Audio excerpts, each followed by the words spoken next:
Pero bago tayo magpatuloy ay pakilike ang ating video. Ganon din ang subscribe button, pati na rin ang bell icon para lagi kayong updated sa mga parating ko pang mga uploads.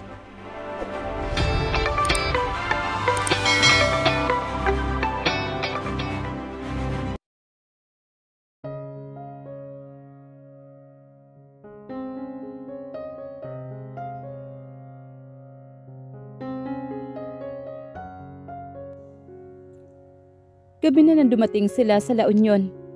Sinabi niya sa ama na huwag ipamamalita na uuwi sila dahil hindi niya gustong maabala ang katahimikan nilang mag-ina. Kahit ang mga kaibigan niya ay hindi niya rin kinokontak. Sinadya niya rin gabi na makarating sa La Union para tulog na ang karamihan ng mga tao. Anak, tuwang-tuwa naman ang ama nang lumabas siya ng sasakyan. Kaagad nitong kinarga ang anak niya. Siya naman ay tumuloy sa silid para dalhin ang personal na gamit nilang mag-ina. Napagod sila sa ilang oras na biyahe. Puyat pa siya dahil madaling araw ay gising na si Alfonso. Hanggang ngayon ay hindi pa siya nasasanay sa pabago-bagong oras ng tulog ng anak. Bumukas ang pinto ng silid at sumara nang hindi niya iyon nililingon. Abala siya sa pagsasalansa ng mga gamit sa cabinet. Bago sila umuwi ay namasyal sila sa mall at bumili ng mga bagong damit at laruan ni Alfonso. Bukas ay mamamasyal sila sa bukid para masilayan ng anak niya ang lugar na kinagisnan niya. Excited na rin siyang malasap ng anak ang sariwang hangin sa probinsya. Welcome home, babe. Natigilan siya sa ginagawa at parang binuhusan ng malamig na tubig ang katawan niya. Pagkarinig sa boses ng taong pumasok kanina, agad kumabog ang dibdib niya. Kailangan niyang humugot ng malalim na buntong hininga para alisin ang bara at maikalma ang sarili. Hindi niya inaasahan na agad siyang pupuntahan ni wala pa silang 10 minutong nakakarating. Inaabangan ba talaga nito ang pagbabalik nila? Anong ginagawa mo dito, Albert? Hindi pa rin siya lumilingon hanggang sa pakiramdam niya ay nasa likod na lang niya ang asawa. Upang kunin muli ang asawa ko. Hindi porket pumabor sa iyo ang korte, ay mag-asawa pa rin tayo, Albert. Kung hindi pwede ang annulment, ay magfa-file ako ng legal separation.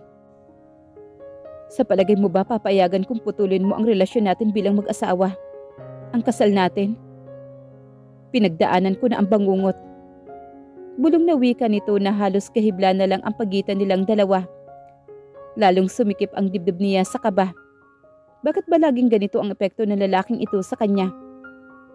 Hindi na ako ang dating Almira na pinakasalan mo. Umikot siya paharap kay Albert nang mahagip ng mga mata niya ang maletang hindi naman sa kanila ng anak niya. Kaninong gamit yan? Manang? Lumakad siya patungo sa pintuan. Pero napigilan naman siya ni Albert.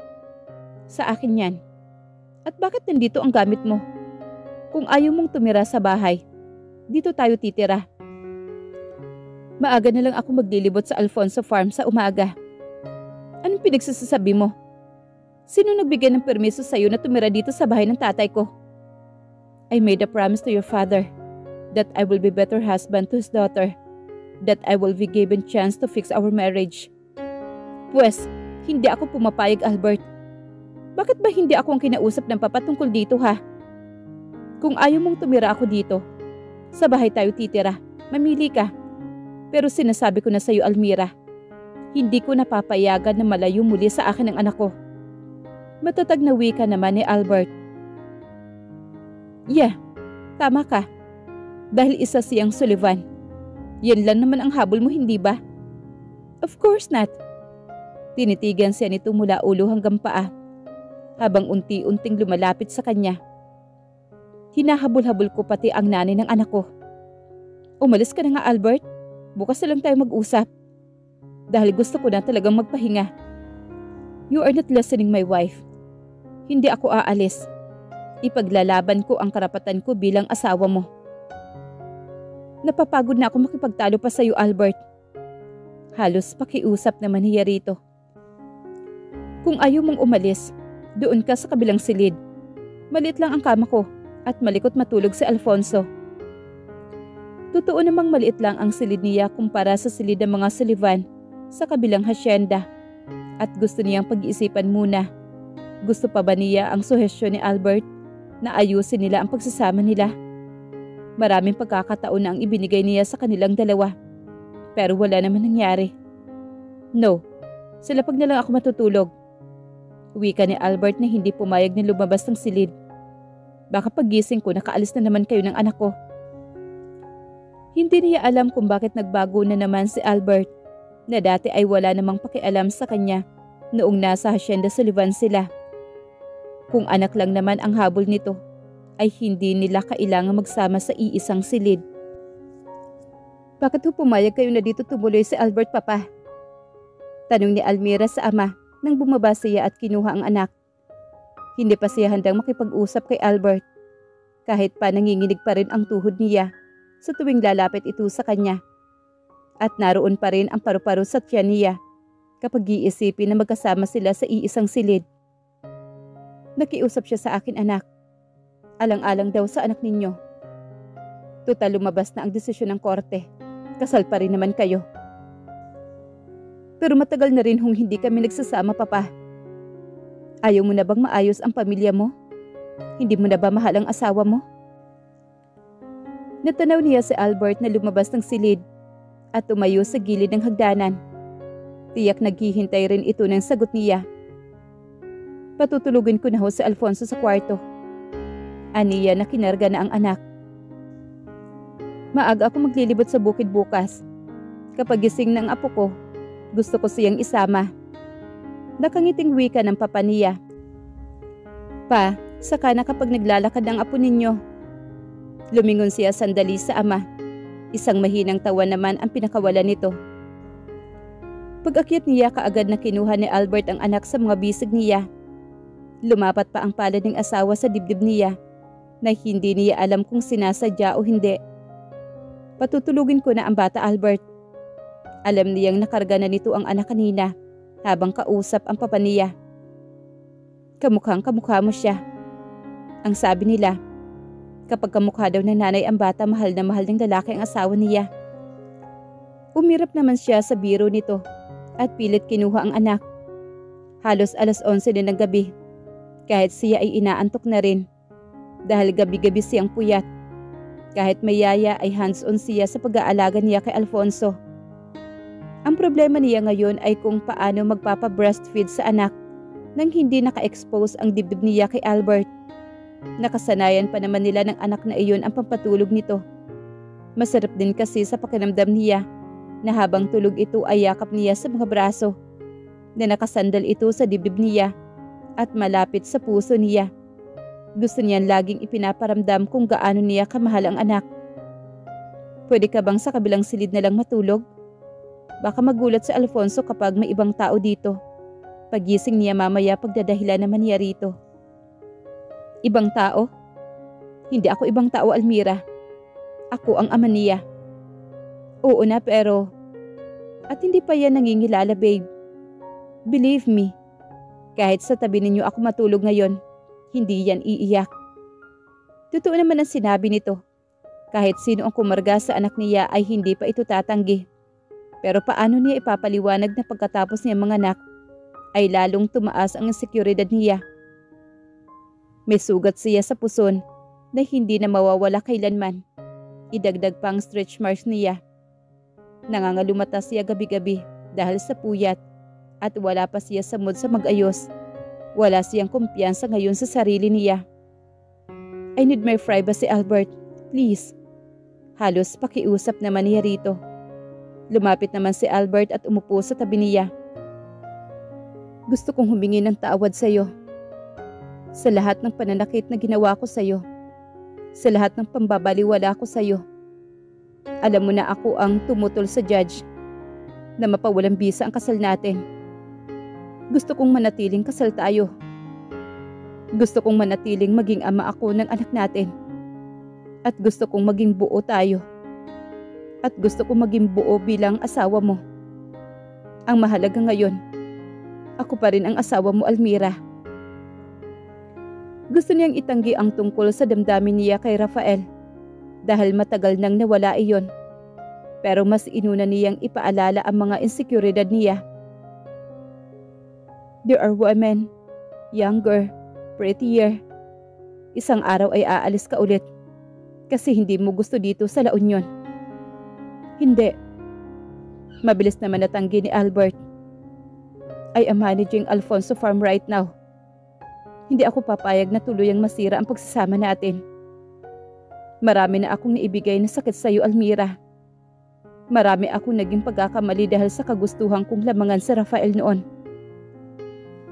Hindi ko alam, Albert. Ang dami na natin pagkakataon na nagkabalikan pero sa huli, nauwi rin tayo sa pag-aaway. Hindi ka ba napapagod? Kinabig siya nito at isinandal sa dibdib. Ang mga labi nito ay lumapat sa sentido niya. Huwag ka naman mapagod. Huwag mo naman akong sukuan. Gusto niyang umiyak na maramdaman ang yakap ni Albert.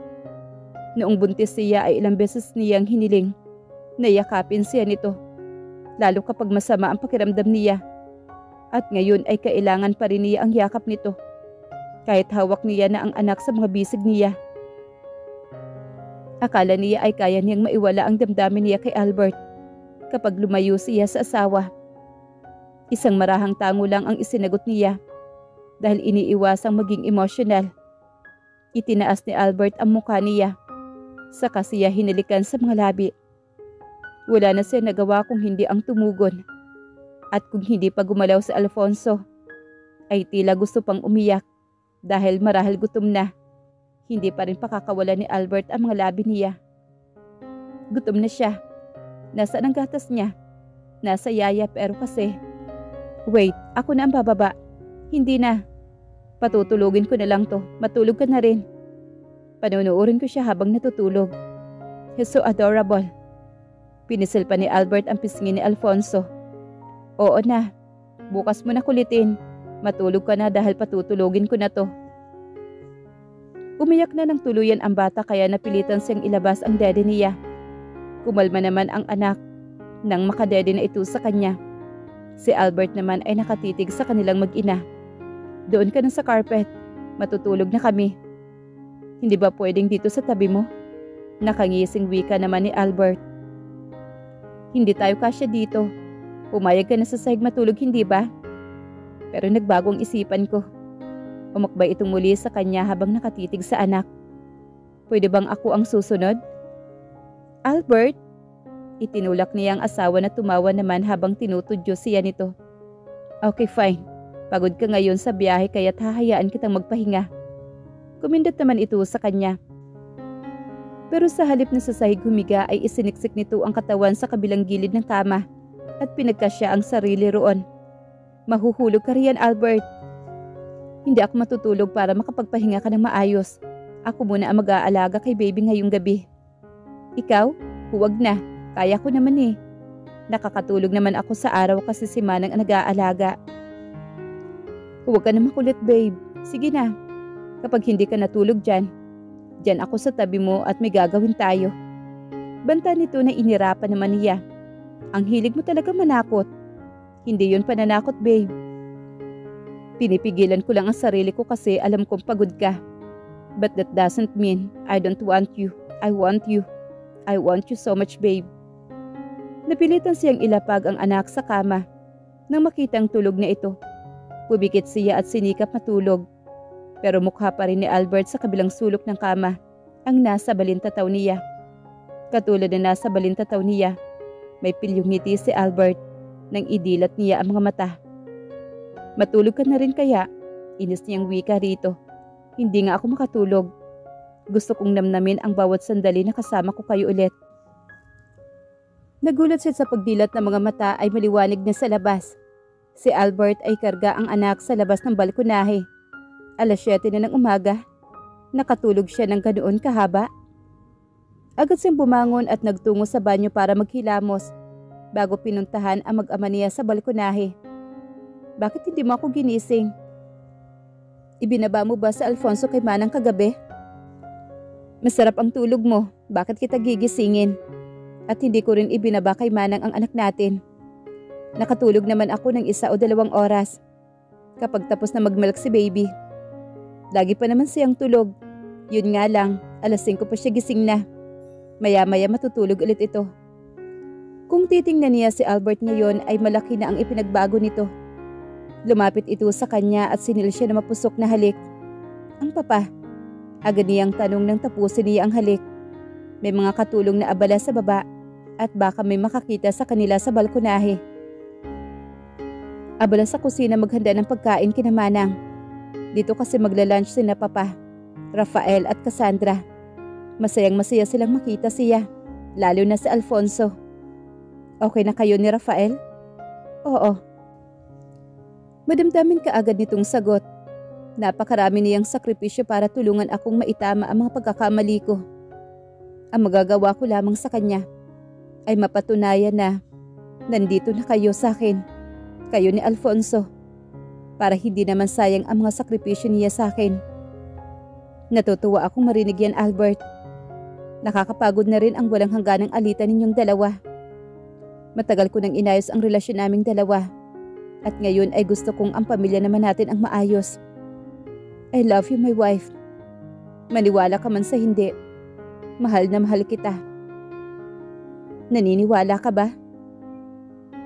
Maybe soon, Albert. Maybe soon. Panahon na lang ang magpapatunay ng mga salitang yan. Marahan naman itong tumango sa sinabi niya. Huwag ka mag-alala. Habang buhay kong patutunayan yan sa'yo. Bubuo tayo ng masayang pamilya. Hinding-hindi ka naiiyak. Pangako sa'yo. Narinig ko na yan sa'yo. Biro niya na tumalikod kay Albert. Bago pa siya mahabol. Gusto niyang patunayan muna dito na totoong aayusin nito ang pamilya nila bago siya tuluyang aasa rito. Nang mapatulog naman ni Albert sa Alfonso, ay inilapag nito ang anak sa kama. Naligo muna siya bago nagpa siyang mag-almusal. Humarang si Albert sa kanya ng tangkasing lalabas ng silid. Nakapagpahinga ka na hindi ba? Sinuklay nito ang buhok niyang basa pa at kasalukuyan niyang sinusuklay. Oo, napasarap nga ang tulog ko kagabi. Tulog na rin si baby. May pilyo ang ngiti na wika naman ni Albert. Kaya sabayan mo ng tulog dahil puyat ka na naman mamayang gabi. Kaya kung walang tulog magdamag at maghapon, babe. Pero hindi mo alam kung ilang beses kong pinipigilan ang sarili ko kagabi na hindi ka gisingin. Pinisil nito ang pang-upo niya. Hindi pa ako pwede sa sexy time. Kinagat niyang ibabanlabi para akitin ang asawa. Of course, that's not true. Nariyan na ang papa mo, Albert. Pag-iwas pa niya nang marinig ang ilang pag-uusap sa ibaba. Hindi naman nagtagal ay may kumakatok na sa pintuan dahil gustong makita si Alfonso. Open the door, Albert. Malakas na wika naman ni Rafael sa labas. Napanay ang katok nito. Alam kong gising na kayo ni Almira. Walang hiya talagang Rafael na to. Inas naman na wika ni Albert na ikinahalakhak naman niya. Akala ko ba okay na kayo ng kapatid mo? Palalagpasin kita ngayon, pero mamayang gabi, hindi na. Banta nito bago tinungo ang pintuan at binuksan. Almira, welcome back! Ang gwapong bata naman. Wika ni Cassandra. Ganyan din kaya kagwapo si Radko? Of course, love. Sagot naman ni Rafael. Hey. Quiet tito and tita. Baka magising ang baby Alfonso ko. Dangawat akong ipaghili yan. Tapos gigisingin niyo lang kaagad. Awat naman ni Albert sa mag-asawa. Lumapit naman si Cassandra sa kanya at sandaling humakap. Mabuti at nakabalik na kayo. Inihahanda na ni Albert ang mansyon ninyo sa Alfonso Farm. Bulong naman ni Cassandra sa kanya. A mansion? It's a surprise. Huwag mong sabihin na sinabi ko sa'yo. Okay. Anong pinagbubulungan ninyong dalawa dyan? Tanong naman ni Albert. Nagtawanan naman sila ni Cassandra. Mukhang walang minana sa'yo, Albert ah. Biro naman ni Rafael na sinipat ang pamangkin. Mukhang ikaw ang in love sa asawa mo. Sige nga, tingnan ko kung kamukha mo ang magiging anak ninyo. Baka kahit sa kukuman lang hindi nagmana sa'yo. Sagot naman ni Albert na tinawanan nilang lahat. Bago pa kayo magkapikudan magkapatid, tara na muna sa ibaba. Dahil hindi pa ako nag-aalmusal, doon na natin ituloy ang kwentuhan. Aniya na tinawag ang katulong para bantayan ang anak. Panay naman ang pisil ni Albert sa baywang niya, habang pababa sila sa hagdanan. Sana'y makaalis ka agad ang mga bisita natin. Bulong pa nito bago sila makarating sa komedor.